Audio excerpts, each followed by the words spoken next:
Girlies, you're gonna need to clutch your pearls for this one because things are about to get really deep. The interesting thing about this hobby is that because we're dealing with and hanging with plants, greenery, nature lovers, we let our guard down. We let our guard and our discernment and our self-reflection down because we feel this is a very harmless hobby.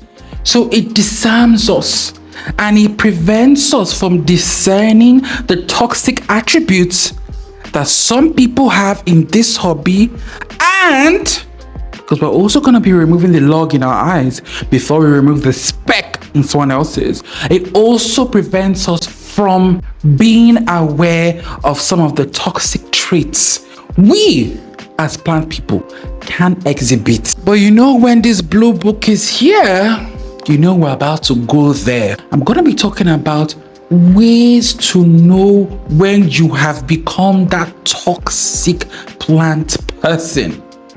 And no, this is a no judgment zone because some of these things I've actually imbibed, but I've been very quick to check myself and adjust. And I want you to be able to do so in your life and also in the life of your plant friends. I've ranted enough. Without much ado, let's proceed with the first indication that you might be that toxic plant girl. The first one is prioritizing plants over your own self-care. And this is something I was very guilty of for a very long period of time. I will go outside gardening in intense heat, intense hellfire heat. I have absolutely no sunscreen on. I don't even have a hat. I am taking care of these plants without taking care of myself. And babe, some of us actually do that in this hobby. Our plants look better than we do. You can spend $500 on that plant, but to get yourself a new pair of shoes that costs a quarter of that, you can't bring yourself to do that. No, love. That is a toxic and unhealthy way to go about this hobby.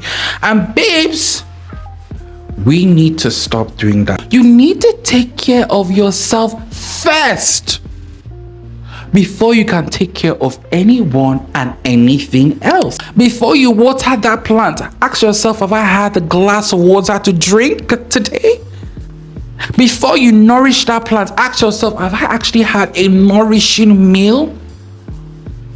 Honey, let's learn to take care of ourselves the same way we take care of our plants. If we held our self-care to the same standard as we held the care of our plants, we are going to be just as thriving and as nourishing as them. So if you find that you are prioritizing your plant care over your own self-care, you're a toxic girly. You're a toxic girly and you're going about this hobby in a toxic way. And that has to change, okay? I told you guys this wasn't going to be an easy one. But you find out this is actually helpful and will help you navigate this hobby better. All right? Now, this next one has to be said. Not cleaning up after your mess. You're a messy girly who doesn't clean up after she's reported, who doesn't clean up after they've propagated, who doesn't clean up after they've messed up the place while going about their plant chores. One thing about this hobby, and I've talked about this before in an older video, this hobby is messy. And one thing this hobby has taught me is to quickly clean up after my mess. Because for a lot of us, we share space with other people. We share space with neighbors. We share space with our partners. We share space with our children. No man is an island for the most part. We are oftentimes sharing space. So what happens then is when you don't clean up after your mess, after reporting that plant, the soil is everywhere. The people that you share space with, you inconvenience them. They get irritated by this hobby. And this is what sometimes will cause conflict in this hobby. Clean up after your mess in this hobby. Honey, this hobby is not for people that do not like to clean. If you're somebody who doesn't like to clean up quickly and you procrastinate it for another day or in the next 3 years, get another hobby, because this hobby is messy. No matter what you do, that plant is gonna spill over. No matter what you do, there's going to be soil, there's going to be substrate all over the place. So if you're not the type of person that cleans up quickly, you're going to constitute a mess, and people around you will start being irritated around your presence, around this hobby. So look into that. But it is very, very important that you're the type of person that cleans up after their mess quickly. If you're not, you're going about this hobby in a toxic way that might get other people offended and unhappy. Which leads me to the next point, girlies. Like I said, oftentimes we share space with people in our lives because no man is an island. So except you live in a massive estate all by yourself, you're about to share space with your neighbor, your next door neighbor, your partner, your children. So it's important to bear that in mind so that you can navigate this hobby in a way that it doesn't inconvenience them. For example, if your partner doesn't like plants in their room or doesn't like too much plants in their own space, babes, then respect their space. Your jungle doesn't have to extend to their space. Also, if you have a shared pathway, or in my case, a shared pathway in my outdoor garden with my neighbor, you obviously don't want your plants to get in the way of their space and all of that. I've been there before. When I first moved in here, I intruded on my neighbor's pathway, and they got offended and the landlord was involved. And at that time, I didn't even think I had done anything wrong. I was like, how can you not like greenery? Shouldn't you be happy that I'm beautifying your space? That's a toxic mentality, my love. Their space is their space, and your space is your space. So let's respect each other's boundaries and learn to garden in a way that doesn't inconvenience our partners, our loved ones, our neighbors, and the people that share space with us. By the way, if you're feeling this content and you haven't subscribed, please do so. And not to resort to emotional blackmail, but Jesus! Don't be alarmed. I was involved in a motorcycle accident. Thank God the injuries and the damage wasn't extensive. I just have this abrasion that stings a little. It has been dressed. I have been attended to by the doctor, and all is fine and dandy.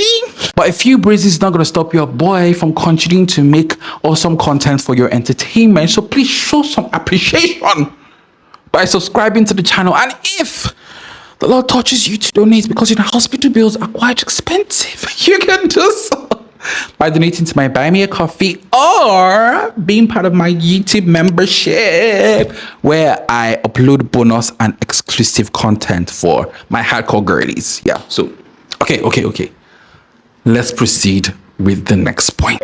Oh, girlies, I had to sit down because my bruise was beginning to sting a bit in that position, but we're good now, we're good. But anyways, this next one is something that I was guilty of for a very long time. I was. In fact, it was you guys in the comments, you guys, my YouTube girlies, that actually educated me on this, and now I do better, which is the entire essence of this video. I'm not stating these things to judge you or to make you feel down, but just to make you be conscious of them and adjust accordingly, okay? This one is when you garden in a way that is actually harmful to the environment.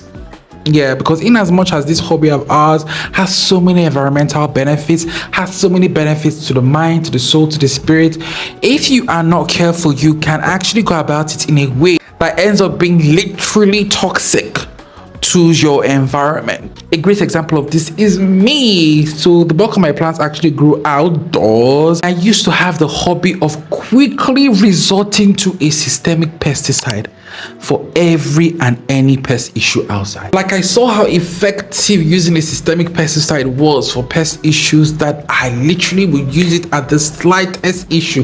If you're growing your plants indoors, you can be a bit indiscriminate about how you use it, but when your plants are outdoors and they are reacting with pollinators and the birds and other animals and organisms outdoors, then it's something you have to use with caution or not even use at all. And that wasn't what I was doing. I was just spraying it willy-nilly. Forgetting that sometimes birds, insects, pollinators, a whole ecosystem revolves around my garden, and I was actually disrupting that ecosystem and polluting it. But you guys actually brought it to my attention again in a way that wasn't demeaning, in a non-judgmental way, and I have adjusted accordingly. I'm proud to say I have. Also, I was the type of person that was so quick to bring out the insecticide. The moment I saw, especially when treating things like grasshoppers that were so quick to, hop away, I would just bring out my insecticide and shh. All that damage I was doing to our environment. I've since learned that that's not the way to go about it. And these days, when I see the grasshopper munching on my plant, sometimes I just let it be. A little cosmetic damage on a plant isn't that bad, because even in the wild, these plants don't look picture perfect, okay? It's all part of nature. It's all part of the ecosystem. It also goes without saying that if you're a girlie that lives in a place where mosquitoes are very prone, you do want to be careful so you don't end up having a mosquito breeding center in your garden. Do not leave your water propagations open so that mosquitoes can breed on them. Do not leave vessels exposed for long periods of time where rain can collect and mosquitoes can just be breeding and having a colony there. And you're going to be contributing much more immensely to the mosquito population. And fun fact, more people die from mosquitoes than from any other animal in the world. They are the largest unaliver of human beings, after human beings themselves, if I'm not mistaken. So you do have to be careful. I live in a country where malaria is very, very endemic. So mosquitoes, honestly, they claim lives. They claim lives here on regular basis. This is the last one. I wanted to make this video much longer, but I figured, you know what? Let me give you this information in small doses, so you guys don't feel a bit overwhelmed, okay? In small doses. So you sit down and ruminate on it. And if this video does well and you guys like it, I'm gonna do a part 2, because this book contains so much that we need to talk about, okay? Now, this next one is, girlies, if you're that type of person that always wants free plants, you come to visit your plant friends, and whenever your plant friends know you're visiting, they start hiding their plants. They start feeling anxious because they know, oh my God, Susan is coming, and whenever she comes here, she's gonna emotionally blackmail me to give her a cutting, or two, or to gift her a plant. You don't want to be that plant person that exploits your fellow plant friends. It doesn't mean you have to come there and then emotionally blackmail them to gift you that plant or to take some cuttings, or no, honey, you don't want to be that person. If you're coming to pay your plant friends a visit, if you're coming to visit your plant homeboy or homegirl, come to visit them. Don't come there and start